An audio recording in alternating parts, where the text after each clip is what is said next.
Kaakati ababadde bawolereza Kadaama Vicky eyatta bboosi we wali mu ggwanga erya Syria abayiyeeyo. Vicky abayiyeeyo gwe mubadde musabira justice for Vicky.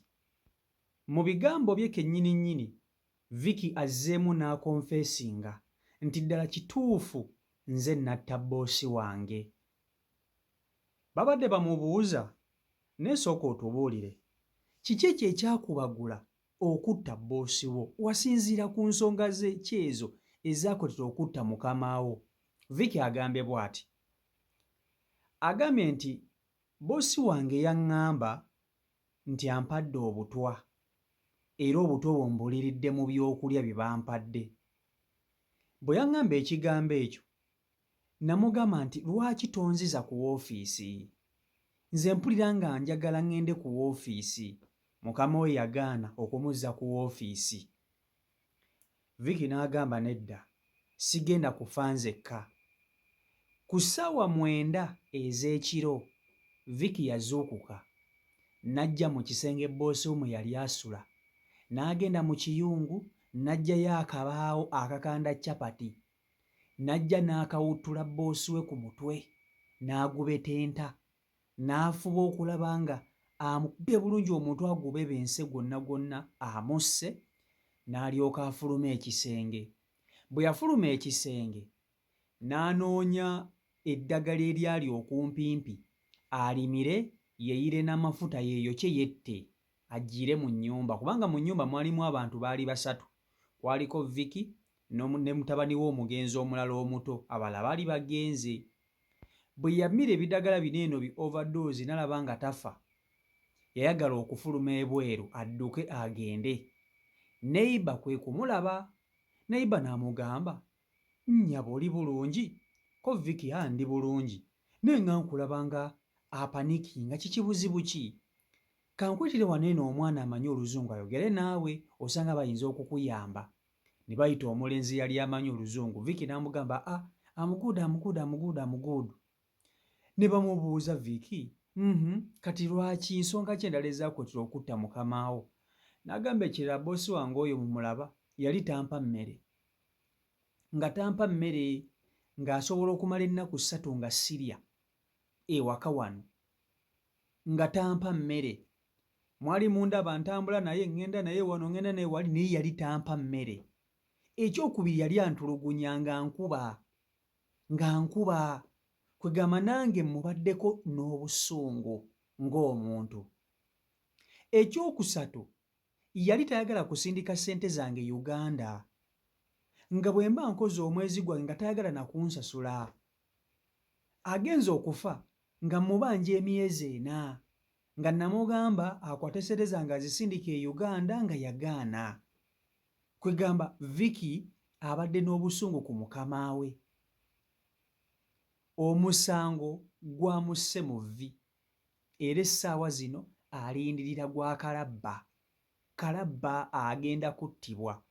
Bagenda kusooka bamusibeyo ebbanga ttonotono, bwe bamaliriza bamuteeke Kalabba afe. Tewali ngeri yonna gavumenti ya Uganda bwegenda kutaasa muwala ono, tewali. Era abadde bagamba nti musima justice for Vicky bikome. Kamukutuuseeko mu katambiko omwewulirireko video nkusaba ugimpereka like video yiyo. Yeah, I was very sick, totally sick. She told me, Vicky, don't touch this thing and don't pick anything in Barat because you have already poisoned. I don't know what I'm going to tell you people. I'm sorry.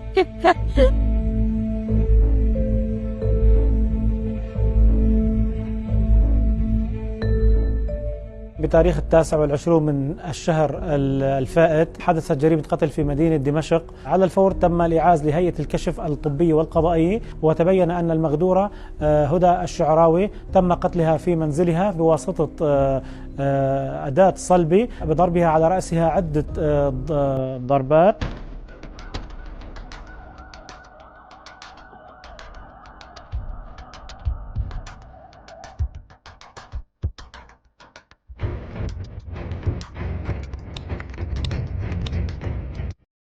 كم المدة اللي أنت صار لك عم تشتغلي عند الأستاذة هدى فيها هون بالمنزل؟ وهل تقيمي أنت وياها بمفردكم بالمنزل أم في حدا معكم؟ October last year. Yeah, at night we stay with her only. شو كان الدافع لحتى ارتكبت جريمة القتل وقتلت الأستاذة هدى؟ يعني ما هو الدافع لارتكاب هذه الجريمة؟ شو السبب؟ What is your motivation that make you kill Madame Huda?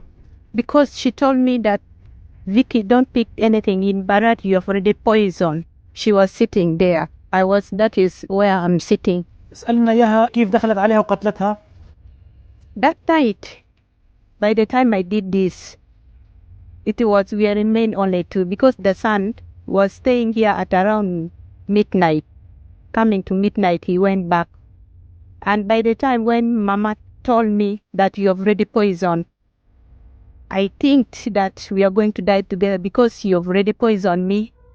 And I told her that you take me back to the office. You don't want to take me back. What is going on? My heart is telling me to go back.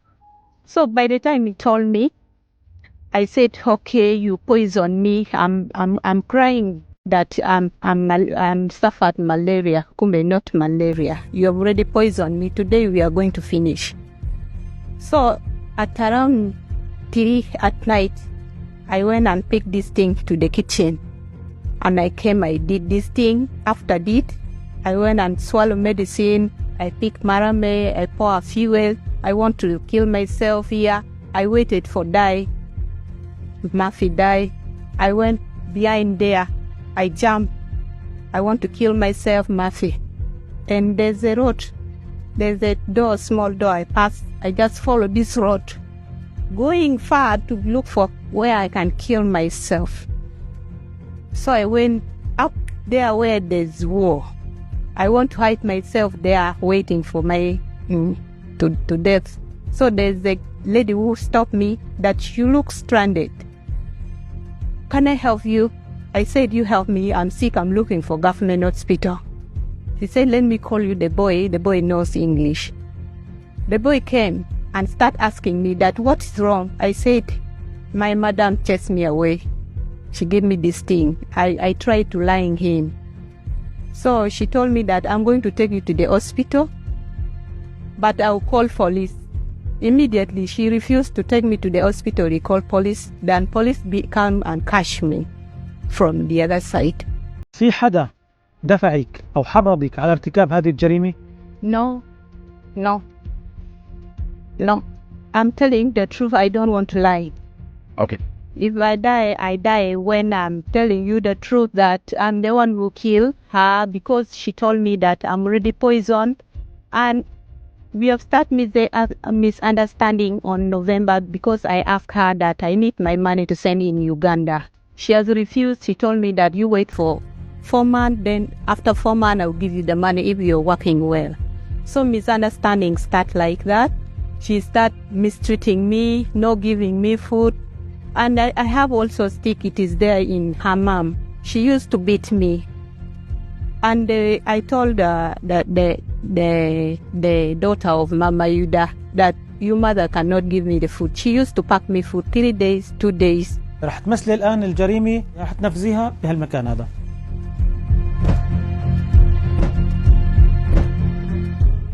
أخذت من المنزل نقود، مجوهرات؟ No. The whole story, I just, after killing and waiting for my die, I start moving without any shoes.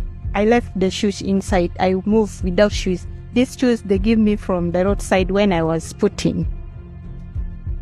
I didn't pick anything. هل أنت نادمة على فعلك اللي ارتكبتيه بقتل الأستاذة هدى؟ I know I did, but I apologize to all of Syria to forgive me because what I did not even need. I don't know what come over me. تم إنهاء التحقيق. So, embeera bwetyo bweri. Justice for Vicky mubadde mugitereddemu ddala amaanyi. Naye tewali ngeri yonna omuwala ono gy'agenda kusimattukamu, kubanga ayongedde okukakasa nti yatta mukama we. Abasinga obungi mubadde mugamba mbu abaana bayinza okuba nga be batta maama waabwe, mbu sibanya biki, era Kadaama bamuwaayiriza simanya biki ne boogera ebigambo bingi ne mwana muwala ayongedde okukkaatiriza nti bye mumulwaniridde tebigenda kusobola kuba nti ate bikola. Ne gavumenti yaffe eya Uganda tewali nsonga n'emu gye babadde boogerezeganya na gavumenti ya Syria.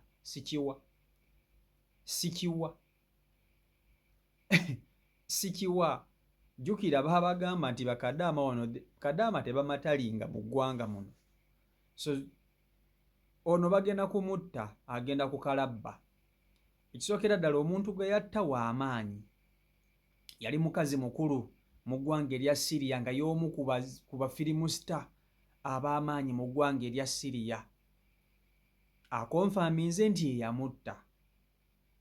Mumulwaniridde era mugezezzaako okumulwanirira. Intaneti, TikTok, wonna Facebook, Justice for Vicky mubadde mugikwasizza maanyi nga bakadaama. Wabula nannyini kuzza musango ate munnanga azzeemu nakkiriza nti tewali ankaka, tewali ansindiikiriza nti oba kino nze namwettira. Ensonga muziwulidde ng'azoogera lwaki yatta mukama we. So essaawa zino omuwala ono omukyalo ono Vicky famire ye tegenda kuddamu kumulabako, abaana be tebagenda kuddamu kumulabako. Bino bye bimu ku bye bagenda okusigala nga balaba. Maama waabwe ng'ali Syria akonfeesinga nti natta omuntu. Yali alesse abaana gye bali abalesse, bazadde be gye bali mu kyalo abalesse, ate nga tabalesse mu mbeera nnungi. Sigamba nti essente abadde azifuna bulungi mu nga bamusasula nti babadde balina kye bakoze, nedda. Mune essente badde bamusasula bubi. So abalesse nga tabalesse na mu mbeera nnungi, essaawa yonna waakufa, waakuttibwa, waakalabba.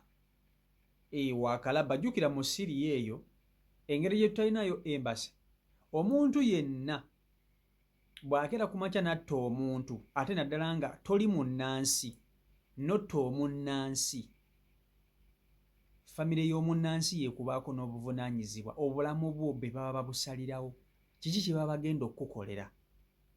Kati ono ye Kadaama essaawa zino eno obulamu bwe buli famire, kugamba famire eya booso gwe yatta be balina obuvunaanyizibwa ku bulamu bwe ne kye bagenda okumukolera.